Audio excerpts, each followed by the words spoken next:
Welcome back to the Bold Call Fantasy Football Podcast, where we're looking at strategies to win your draft regardless of starting position.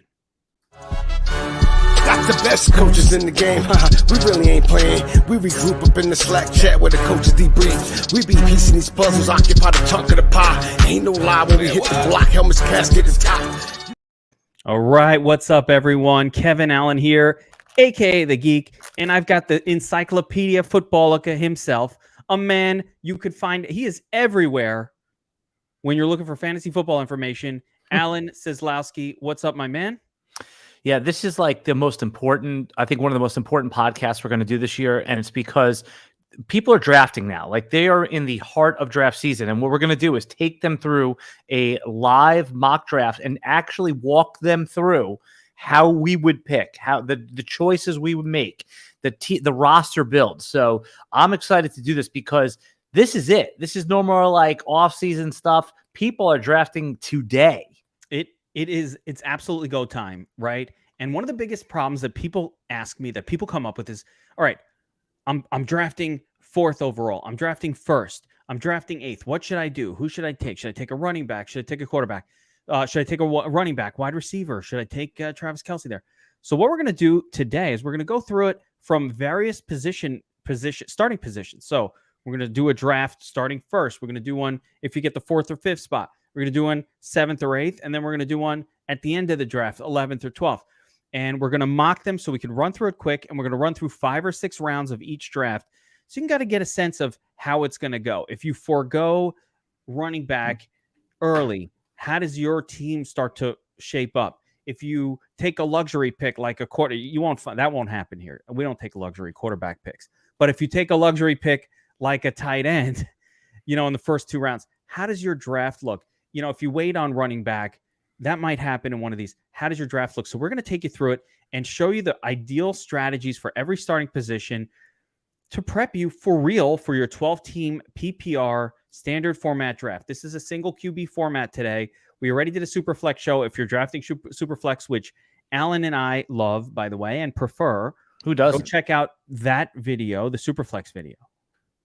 Now, on that note, sponsoring today's podcast, we'd like to talk about Owner's Box Weekly Fantasy Sports for a second. Now, Owner's Box is a daily fantasy sports game, very similar to FanDuel or DraftKings, except for this. They've eliminated defense. They've eliminated the positions we don't like, kicker, and instead they use the Super Draft format. We love Superflex. Did I not say Superflex? You said Super Draft. Oh, the Superflex format, meaning essentially you're allowed to play 2 QBs on Owner's Box. We love that format. It's really cool games as well. There's really no sharks. There's no optimizers designed for the Owner's Box platform. So you're up against more regular season-long fantasy football players there. The contest size is the perfect mix. Owner's Box the code hasn't been cracked yet. There's no like algorithmic people sitting there and putting in their 150 lines. Like you have a shot to really win in this thing. You could start Pat Mahomes and Josh Allen. You could start correlating quarterbacks. In week 1, Geek, one of my favorite games on the slate is Browns versus Chiefs. You could start Mahomes and Baker Mayfield in that same game. You could do the correlating plays right there with the QBs. Yes. And, I really like, again, pairing up both quarterbacks on your team with correlative plays, be it the wide receivers, tight ends. You can get a lot of correlation in every lineup. You can do single game stacks. Really, really, really cool format, really unique. And one of the cool things they've done for us specifically, and for you guys who are watching the Bold Call podcast, is they've actually set up a code that you can get $10 free in your account. You don't have to make a deposit. You don't have to do anything. You just play with $10. As long as you use the link in the description of this video below, and when you're signing up, you use promo code Drew9, they put $10 in your account. Why it's Drew9 and they put $10 in there, you could figure that out if you know football, but Drew9, $10. Just click everything's in the video description in YouTube. So just go in there and it's all in there. All right, man. Let's do this. I'm excited. Get into it. And I'm going to pop my screen up here, and we're using the Fantasy Pros mock draft simulator for the purpose of this video. And the reason we're doing that is because it's fast and it's convenient, and it's really the only format I figured out that was going to work for this. So we're using the Fantasy Pros mock draft simulator. And let's do our first draft here. So as you see, I've got it set for 1 QB, 2 running back, 3 wide receivers, 1 tight end, 1 flex. I've eliminated defense and kicker from this mock. Let's see our starting position for the first one. Let's start with the first position group. This one's an easy one.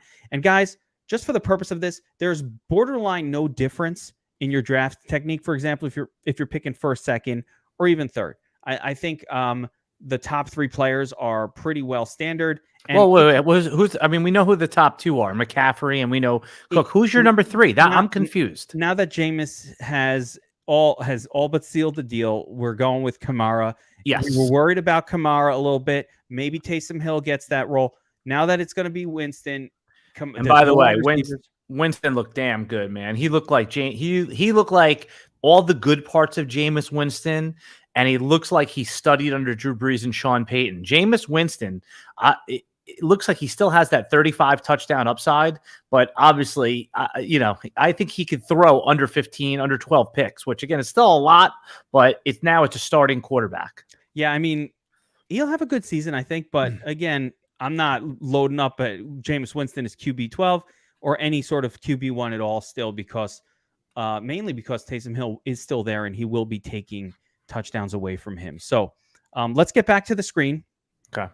And let's start with the first pick in this draft. We are pick number 1, and we're going to go with Christian McCaffrey. Wait, we're doing it from pick number 1. We're starting with the number 1 pick for this one. Okay. So, I mean, that's a no-brainer. You lock and load any format McCaffrey. Yeah, any format. I don't care what format it is. We lock and load McCaffrey. So the first pick, not super exciting. Let the draft play out, and we get to if any of you watching in the chat there, and there's a bunch of people that just piled in, if there's any other player you would consider other than McCaffrey, please put it in the chat. I'm just curious because everyone's locked and load McCaffrey, but if you were to say to me McCaffrey or the Fields, who's going to finish number 1 overall, obviously you take the Field. I mean, there's no doubt about that. I mean, it's the odds are the reason you take McCaffrey at number 1, and I don't want to harp on it too much, is because he's got the best bet to finish in the top 3 or 4. Absolutely. He's the GOAT. He's 2 players in 1. I don't think we need to make an argument for McCaffrey. It's not even close. Yep. So we come around to the 2-3 turn. We've got 2 picks in a row right now. We've got a stud running back on our team already. The elite tight ends are gone for the most part. George Kittle, fine. But for me, I don't know about you, says he's not somebody I care that much to draft early, which leaves us at running back with a couple of talented players. I'm going to actually extend this a little bit to make sure I'm seeing everybody that I want to see. There's James Robinson right there. Okay, let's talk about strategy for a minute. So when you get Christian McCaffrey, you talked about that you have 2 players in 1. And I think that really does help drive the draft strategy. I think in a league where you need to start 3 receivers and a flex, that you could just ignore running back for quite a while right now. I would be very comfortable going receiver here. I'm fine with that. I just want to show the comparable players that you can get. So if you're going running back, James Robinson's available as well. He's kind of down here a little bit. The ADP hasn't quite caught up with where he should be based on the recent news of ATN being out for the season. At wide receiver, we've got studs that we love. A.J. Brown, love him. Keenan Allen, my goodness, this man was on a pace last year like nothing you've ever seen before until he got hurt under Herbert. So A.J. Brown, Keenan Allen. Now, I'm gonna throw this over to you because my comfort zone here, I believe that James Robinson, and we're gonna unfortunately because the ADP is a little weird, he's always gonna be there on this mock format. But I believe James Robinson is an extreme value at this point. I can make an argument for Montgomery as well. Hilaire, there's quite a few running backs that I still like, but at wide receiver we can grab a couple studs. So AJ Brown, I mean, my default is let's check what the pros are doing, right? So what I'm going to do is there's been 28 drafts since yesterday. 28 drafts. Where do you think that Robinson went? Where is James Robinson going right now? And this is the pros. So I'm talking about the pros now, right? Yeah. Okay. So actually, let me cut out some of these drafts just to see if I can make it just since what's today? Today's the 26th. So I'll make it since you can get just today.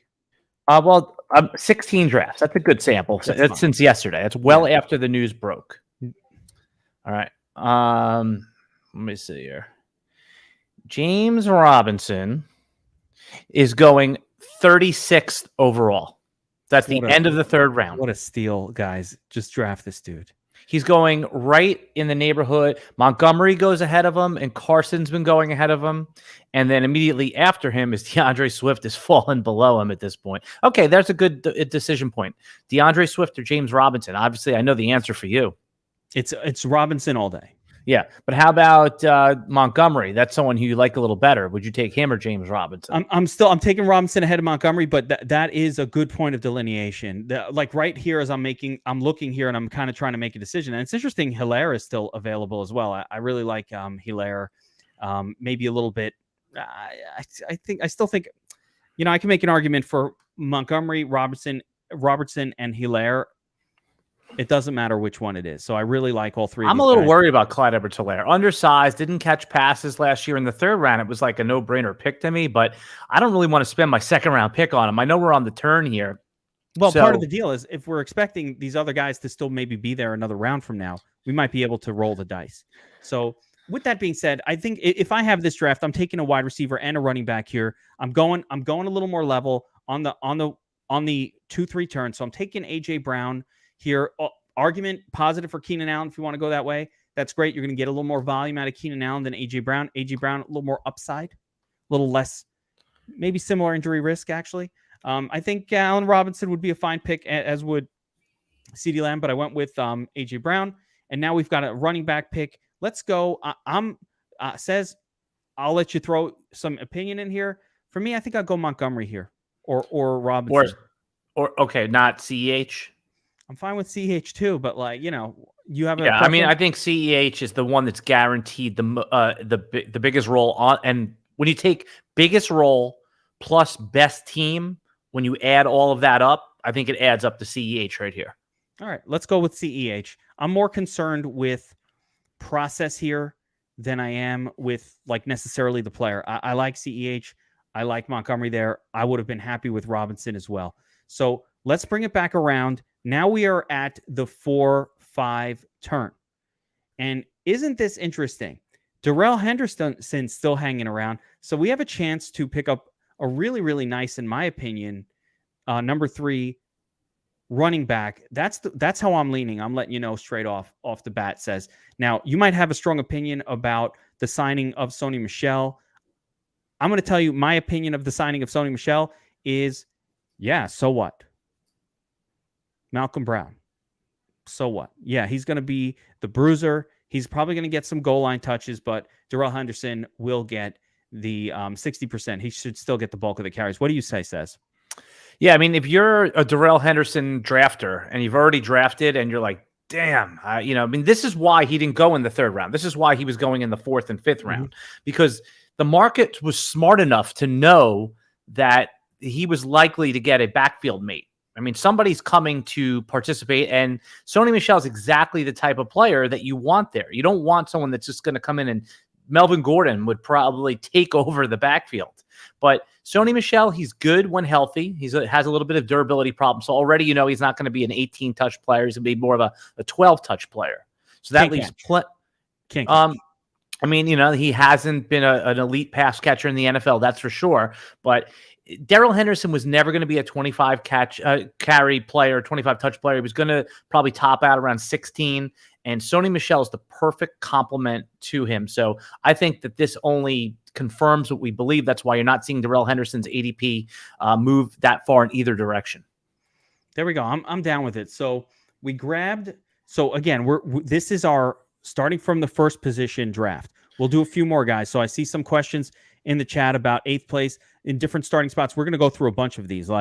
Let's go through we'll do the 8th starting one in a couple, and we'll see what decisions we make. So again, we're getting through this draft. We've just taken our 3rd. Let me look at rosters here. So we have it. We've taken our 3rd running back. We've got 1 wide receiver so far.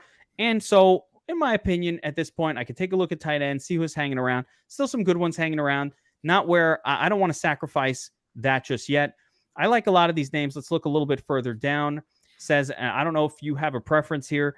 DJ Moore hanging out. Deontay Johnson, great PPR guy. As long as Ben is healthy. So our team so far is McCaffrey, We have Hilaire and CEH Henderson.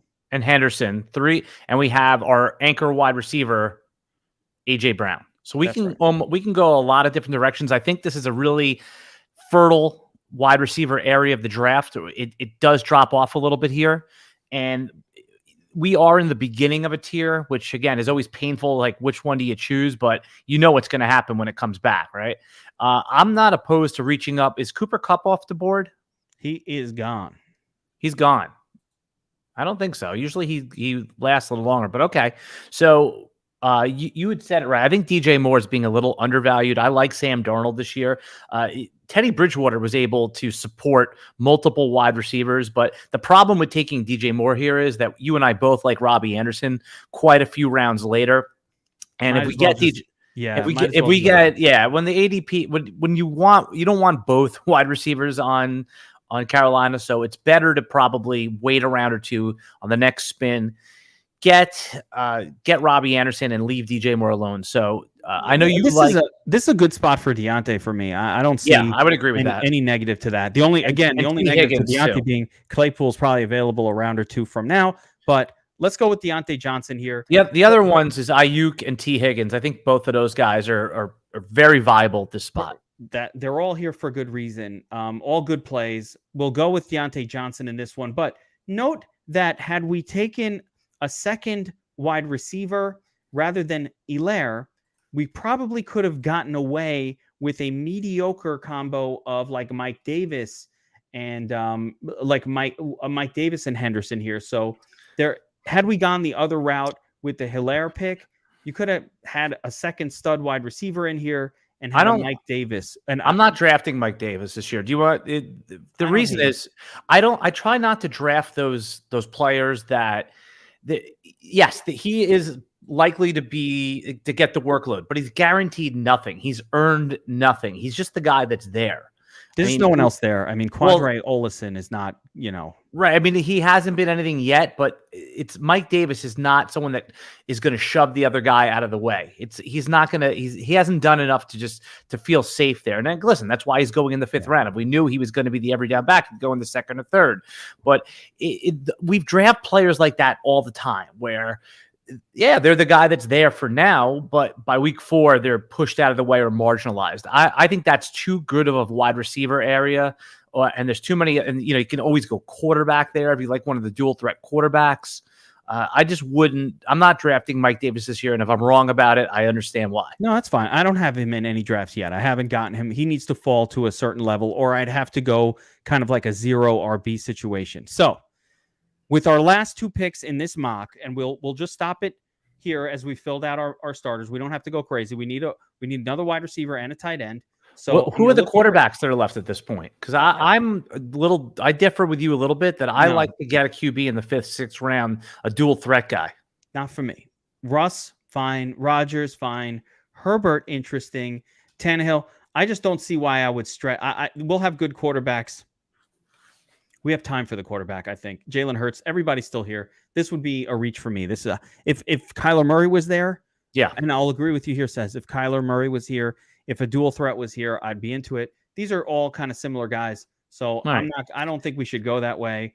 So you want to just stop the draft here and then go from another position now? Oh, yeah. Is that what okay, so let's try that 8th position like you were talking about earlier. But I mean, I'll take my 2 last picks because we're here and we'll fill it out. My favorite of this group right here, if we take a look at who's available, I like Will Fuller, by the way, just keeping a note, but he's usually available very late. I'm going to go Deebo Samuel in this spot. I think Deebo Samuel is actually better than Brandon Ayuk and will have a better season than Brandon Ayuk. You can get him a couple rounds later. And at tight end, I think Hawkinson is the clear choice, although Logan Thomas certainly playable. But here is our completed mock. You've got Christian McCaffrey, Clyde Edwards-Helaire, AJ Brown, you can't be upset with this team. AJ Brown, Deontay Johnson, PPR machine, Deebo Samuel, lots of upside for a WR3, TJ Hawkinson, in a good spot this season. Henderson, Helaire, Christian McCaffrey, you win your league like this, guys. By the way, we have a sicko viewer in the chat here, Mike Coates. He's number 2 pick in a 16-team Superflex. Oh my God! There's not even enough quarterbacks to go around. Yeah, you know what the number 2 pick is? It's very easy. Right? Does he say number 2? It's Josh Allen. Come on. Yeah, and then on the comeback, it's like whatever quarterback is still. You need 2 quarterbacks. And on the third spin, maybe another quarterback. You're forced to take 2 QBs in the first 2 rounds in that format. Yep. If there's even 2 QBs left, if you don't have a QB in your Superflex, you ain't winning that league. Yeah, and I'll give you another little hint. If you're in a league that big, I like drafting Tyler Heineke. I don't think Ryan Fitzpatrick makes it the whole season. I just don't. Not from a health perspective. It's just that in fantasy we like him, but he's one of those guys that could throw 3 picks in 2 consecutive games. And Washington football team was pretty good with Heineke in a league that deep. Heineke is a player I'm rostering. Yeah, see, very true. How about Mariota when Derek Carr shits the bed? Like, can you throw him on your bench? Those high upside QBs, yeah, absolutely. But yeah, for now we're talking about our 1 QB leagues.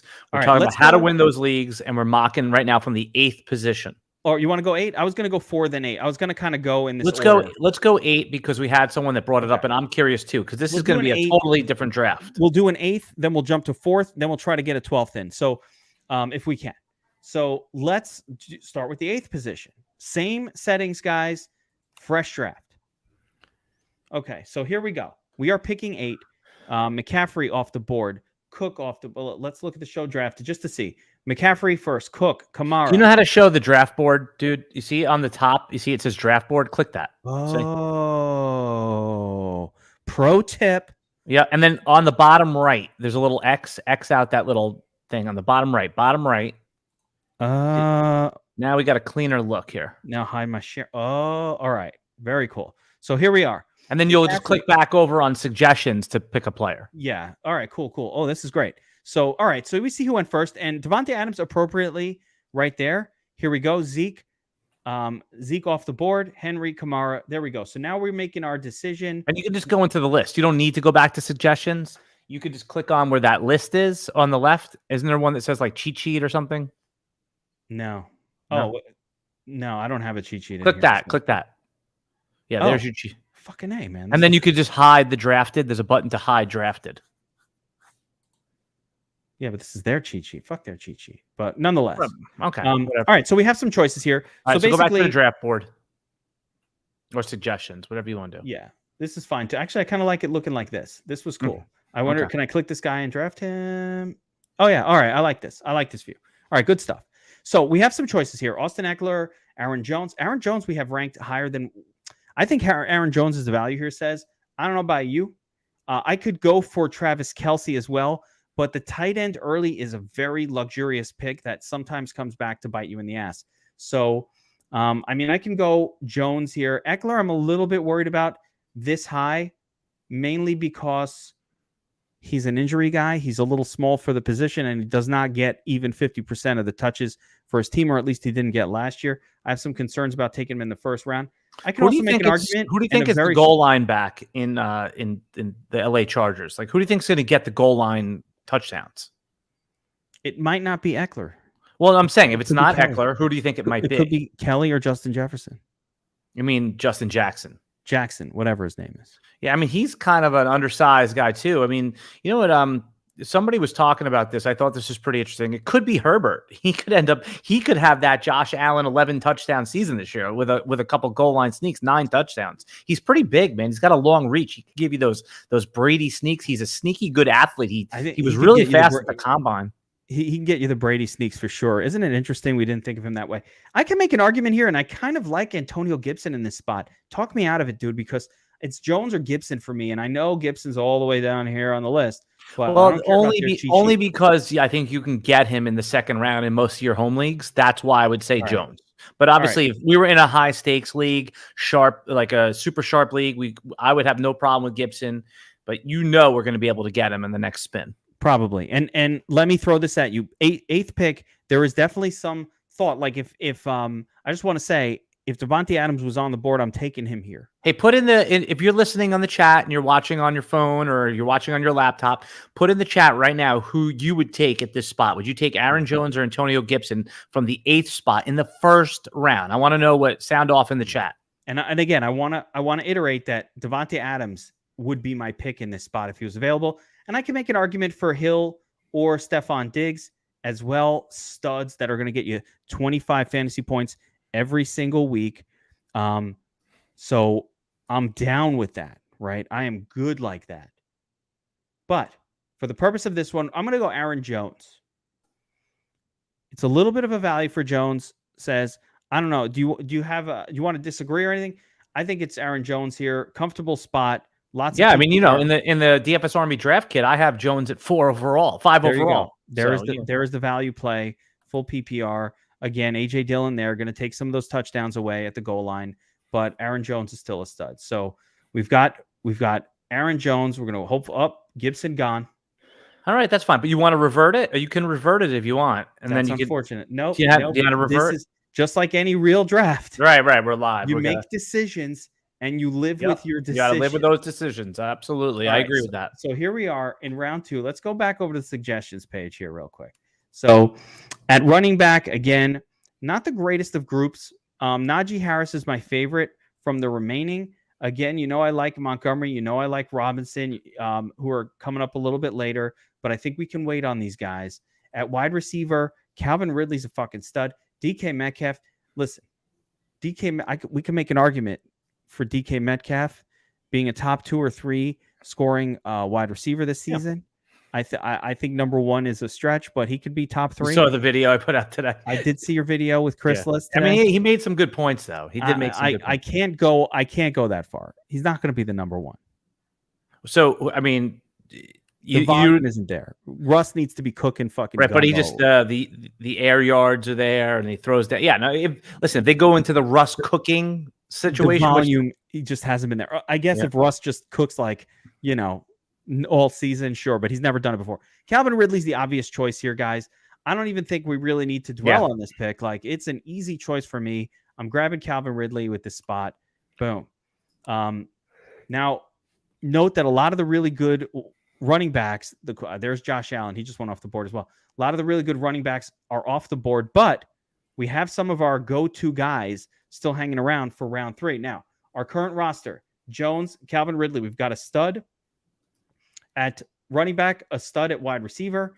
At tight end, again, we're beyond sort of the tier 1 guys. Yeah, I just want to bring up a point here. Our Rem in the chat makes a really good point. He said that when you're talking about Aaron Jones, it's not so much that AJ Dillon is going to be the goal line threat. It's that Rodgers had the most touchdown passes inside the 5-yard line, and we know that Davante Adams gets that. That's great for Adams, but there's a threat of vulturing through the pass, so that is a real threat. Rem brings up a really good point there. If you're scoring with Aaron Jones, he needs to be he needs to be catching touchdowns.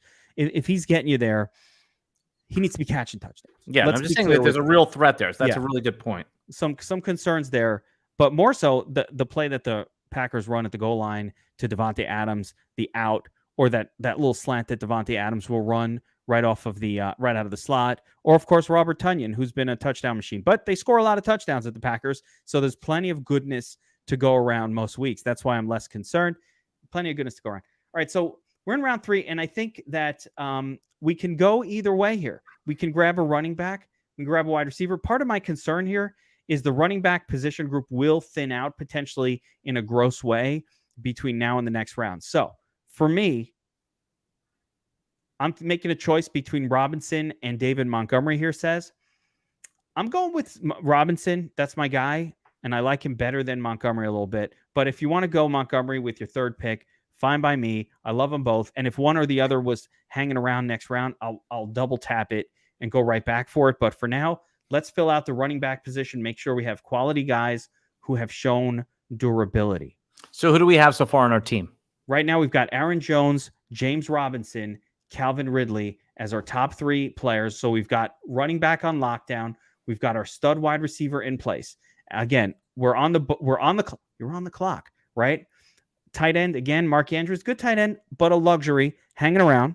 Do you like Hawkinson, Pitts, or Andrews? Like, order those guys 1, 2, and 3 for me. I like it in this order as you see it. I prefer Andrews, then Hawkinson. Pitts comes after that for me. And the reason Pitts comes after that is just like, I get it. He's going to be on a good team, lots of potential, but the upside's there. He's still a rookie tight end. Like, he's still a rookie tight end. Right.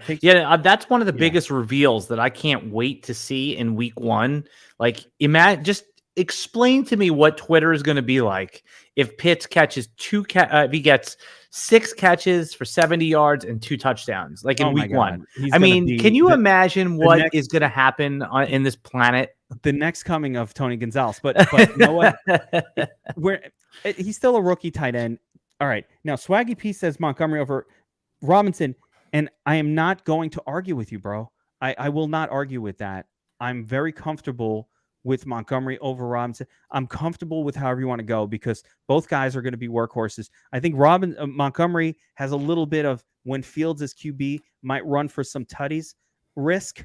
We've seen some running backs lose a little bit when the QB is running for touchdowns. But at the same time, I think Chicago is such a better offense when midway through week 1, Fields takes over as quarterback because Dalton is so bad that it might only take a few series before Fields comes in. Yeah, I say it every week. I'm just going to, do my obligatory DFS strategy. And by the way, I do not claim to be a DFS pro, but for me, in my huge, large tournament contest, what I'm going to do is put Justin Fields in my captain slot in week 1 in the showdown. Yeah, in the showdown.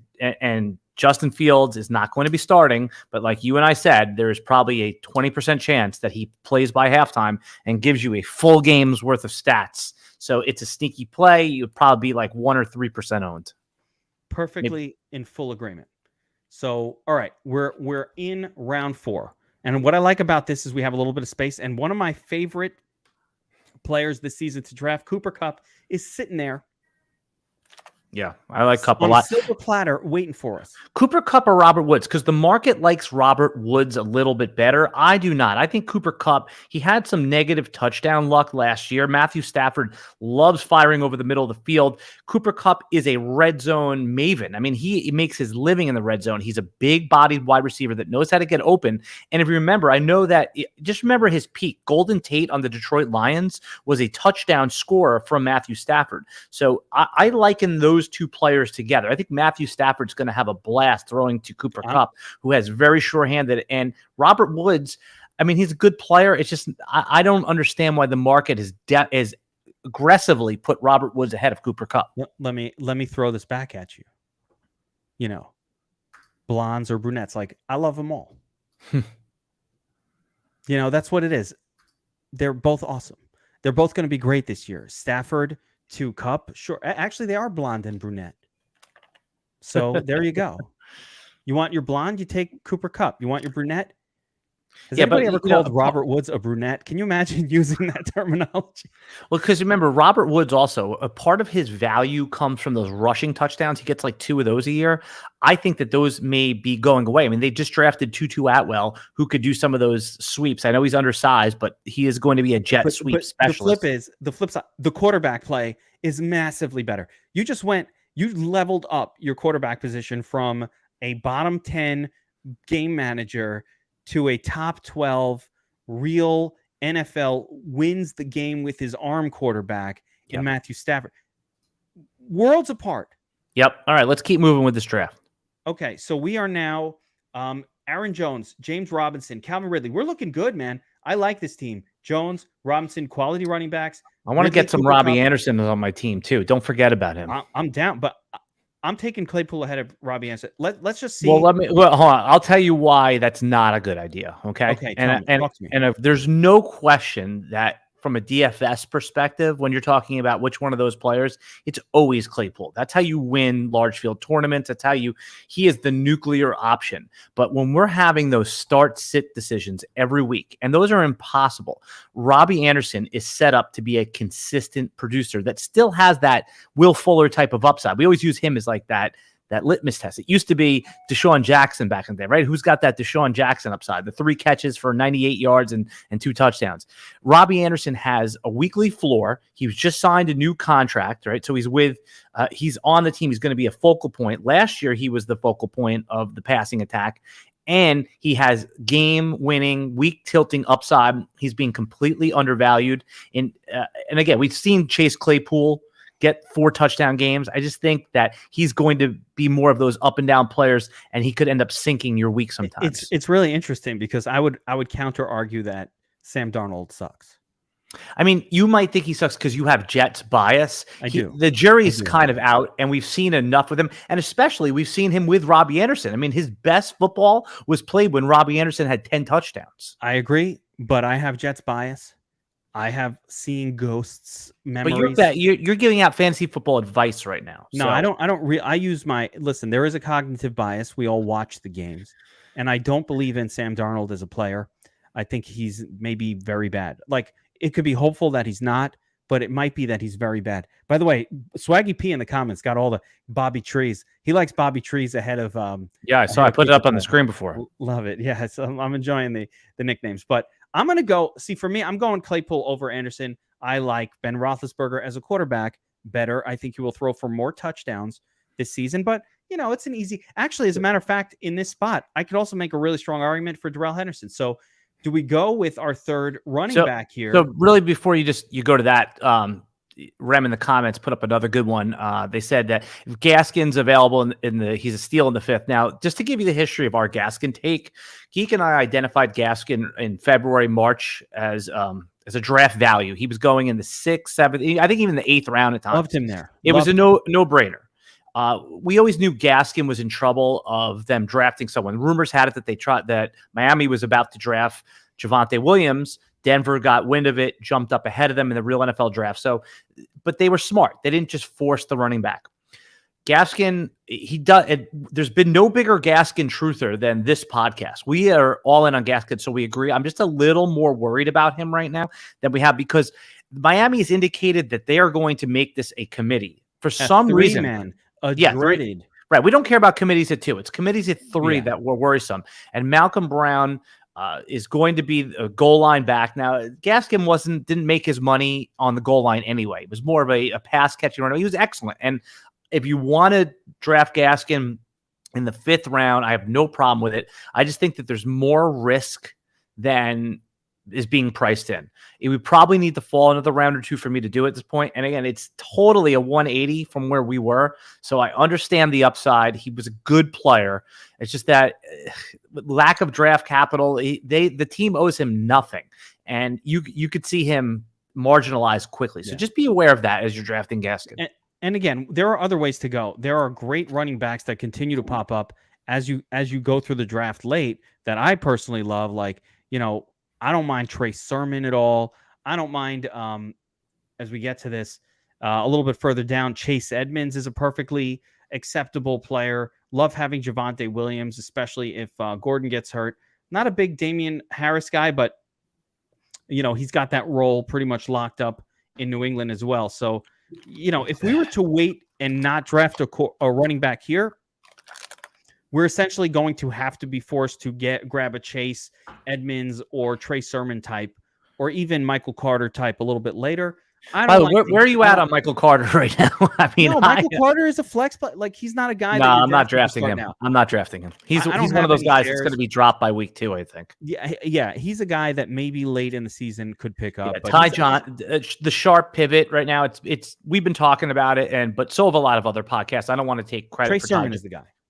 But I'm just saying, like the Jets situation, it's Ty Johnson. That's probably that. Don't pivot to that. Just don't. Well, you don't. You could take him in the last round of your draft, in the 14th round of your draft. I mean, there's no reason not to.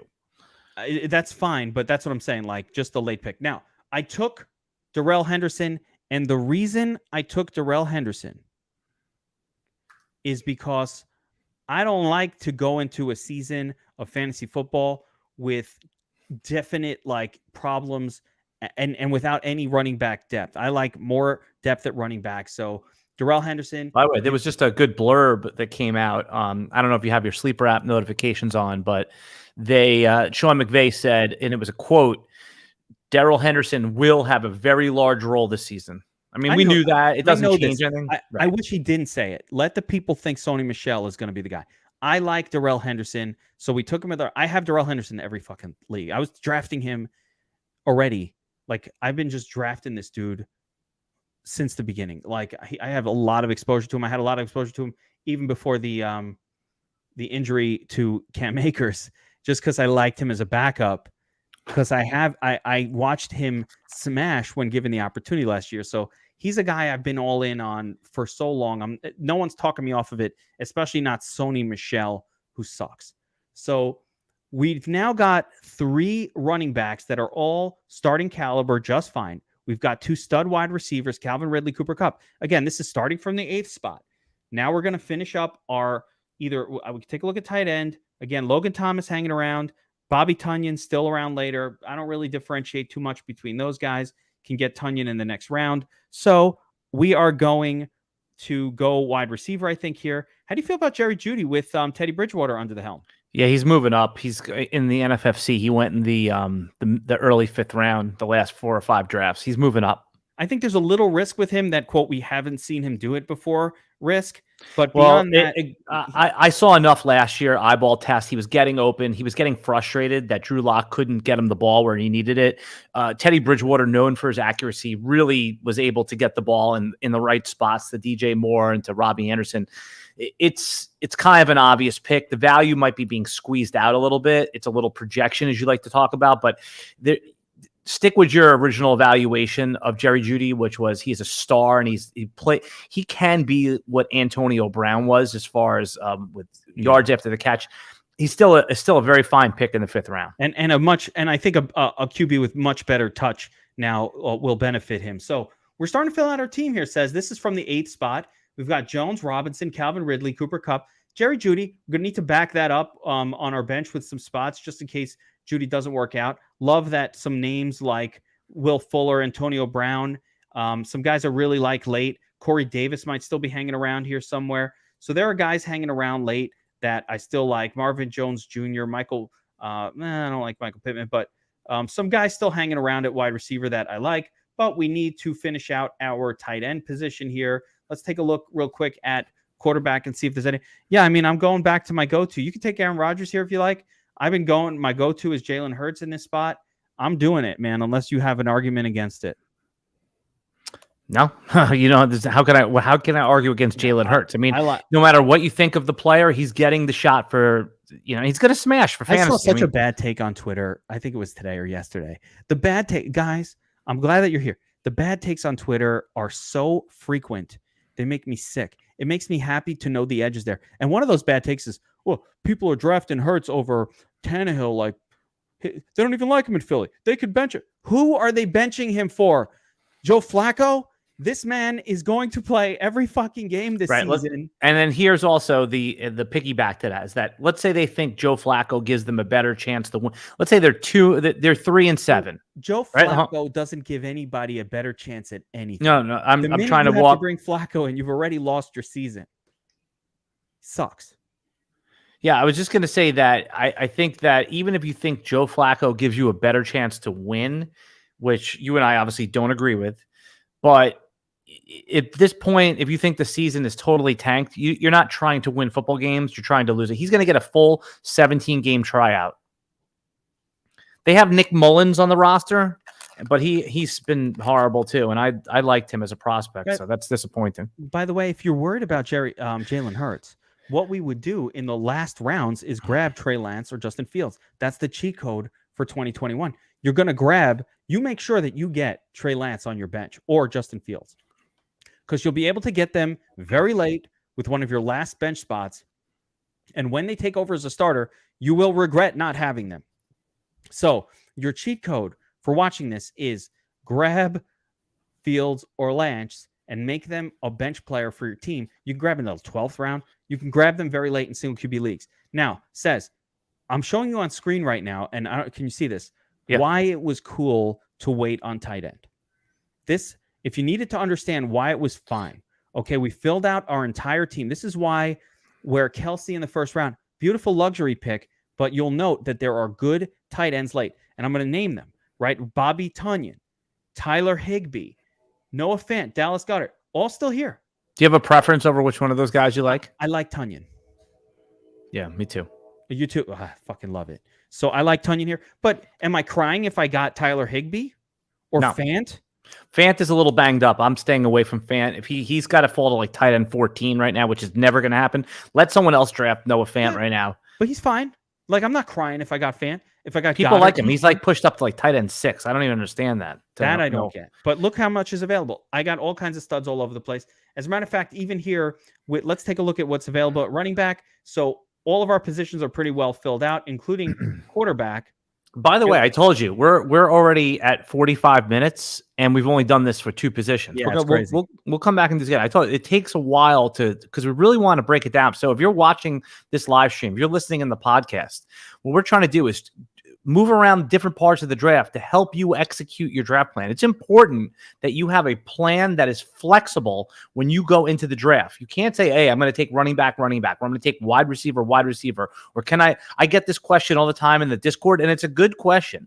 Can I draft 3 running backs to start my draft? Of course you can, but it depends who's there. You have to be flexible. Who falls? If Travis Kelce somehow fell to the end of the second round, you're taking Travis Kelce. You're not going to take a second running back. You got to be able to pounce on the value and not scared. So when you talk about not being scared, let's say we hadn't drafted 3 running backs as of yet. Our whole roster is filled all the way to QB, and I've got a flex position open. I'm like, shit, I waited on running back. Now what? Well, you're not in such bad shape, guys. Damian Harris is the starter for New England. But actually, my favorite. Are you in on Damian Harris? You like him? No, I'm not. I'm not against it. I've warmed up to it. I think maybe with Mac, if Mac Jones is named as I think he will be the starter, or at the very least gets the job within the first few weeks, which I fully expect. Well, you have to make a draft decision on. Damian Harris is going to be moving up to that Mike Davis tier. I guarantee you the Sharps are going to push him up. I mean, in your home league, it probably won't happen. But if you're in a league with people that know what the hell they're doing, and more people know what the hell they're doing nowadays, and New England's a pretty public team. You see Sony Michelle is traded. You see Mac Jones is starting. I mean, I think people are going to be on Harris. No PPR upside whatsoever. No. But you're also talking about 9 to 10 touchdown upside now if Mac Jones is the quarterback. No, I mean, no PPR upside too. But I like him with Cam Newton in there. Cam's stealing the tutties. But Damian Harris looks really good with Mac Jones at the QB position. Hey, Geek, we got a question in the chat. You can answer this one. Someone asked for a 10-man. We did not do one. Not sure we'll be able to in this. No, maybe next week. Yeah, or the next podcast. Do another one to pull that one off. But here's your answer. Find 2 more buddies and do 12-man league. Yeah, I'm only kidding. I know there's a lot of 10-man leagues out there. The real difference between 10 and 12-man is at that point you can actually take the luxury is away. There's no more luxury picks. You could take that. You want to take Kelce early in that league. You want to take Devontae Adams. There's no. You just take studs because there are so many of them. There's available running backs on waivers that are good enough. So you want those 30-point-a-week guys. So if Tyreek Hill is there, or Devontae Adams is there, or Travis Kelce is there, and you're weighing that between like a Nick Chubb who's a 18-point-a-week, I'd rather go with the stud in the 10-man league. You don't have to be as concerned about value-based drafting because there's players on the bench, but it's also a gross format and it does not favor people. Also, if you're watching this right now and you got some value from this video and you gave us input, do us a favor real quick, no obligation, but just hit that like button, hit the heart button. If you're so inclined to share, that's even better, but no obligation to do so. But if you're there, it helps us out. Gets our videos going right there. So if you don't mind, if you got some value from this video, that's a great way to pay us back. All right, back to the draft. Let's finish out this draft right here. What round are we in right now? We are done. We've drafted a full team, and I'm just going to show you what it looks like and who's still available if for your bench spots. But we've got a full team drafted here. Jalen Hurts at the helm, Jones, Robinson, and Darrell Henderson rounding up our I love that RB group. I love them. Right? Calvin Ridley, stud. Cooper Kupp, stud. Jerry Jeudy, upside. Robert Tonyan, touchdown machine. This is a winning roster. This is it. You go into your league week 1 with the highest projected score or one of the highest in your league, and you're probably going to have a good chance to win every single game as long as these guys stay healthy. Now, we didn't get into it. Listen, if you want to get all of the rankings, we have that over at DFS Army. That's what we do. You could see our full rankings. Put the draft board back up, by the way, while you're talking. Yeah. So you can get a full sense if you sign up at DFS Army. You know what? Here's a really cool thing we did this year. We have an NFL season membership. It's $199. It's a 12-month membership. It covers our draft kit, all of our fantasy football stuff, 12 months. And also everything we do for daily fantasy, which is really why people sign up for the most part at DFS Army, the Domination Station Optimizer, the Chalkboard, the cheat sheets, the Players Club podcast, everything that we do to help you win the cornerback, wide receiver charts, the O-line, D-line charts, our Millie Maker strategy, all of that stuff is ready to rock over at DFS Army. If you go over there, if you're an NFL only person, you could sign up for the NFL season pass. It's $199. If you want to do VIP, we cover every sport. Our specialty, our niche sports at DFS Army, we are better than them, than other sites by a lot. NASCAR, MMA, esports, League of Legends, soccer, college football, guys. No one covers college football like we do. VIP, you get 10% off with promo code SEZ, SEZ. Go sign up at DFS Army as a VIP today. You will get all that goodness. It's all linked in the video description below, too. Jay Kirchville is asking about Henderson versus Sony Michelle.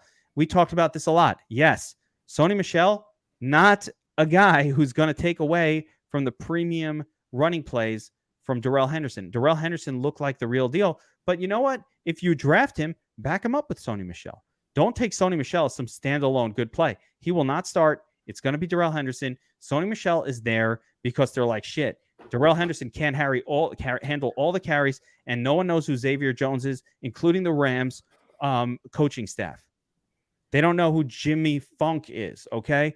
All these weird backup guys, no. They're like, we need a real backup running back because Darrell Henderson got hurt last year, and the dude can get hurt. We don't know if he's durable. Darrell Henderson is going to be able to get you 12 to 15 quality touches a week. And there'll be some weeks where he has 18. I think he'll go over that. Yeah. And receiving, pass catching. Yeah. And those usually are worth 2.5 times what a carry is. A catch is worth 2.5 times. So I'm in on Darrell Henderson. I love the Sony Michelle trade because it's dropping him back down to where we're able to get him as our third RB. Take a look at our draft here. Where are we? My team. We were able to get him in round.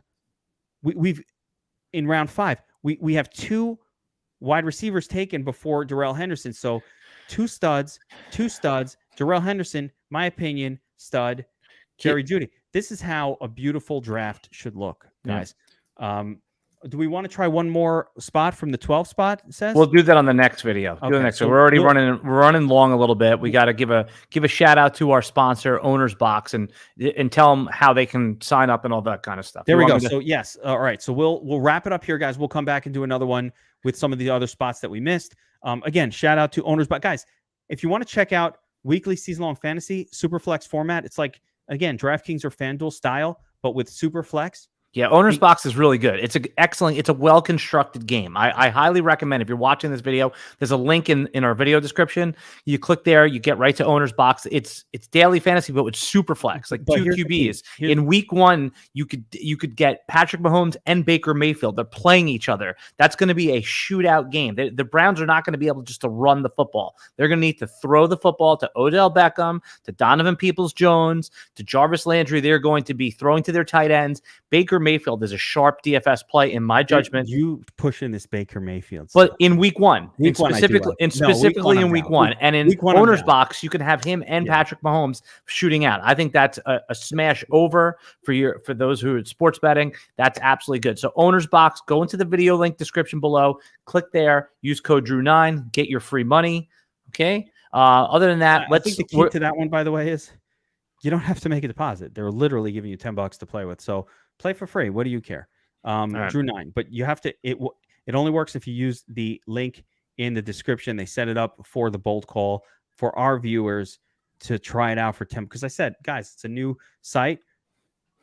You got to try it out. Got to get the people checking it out. Make sure they like it.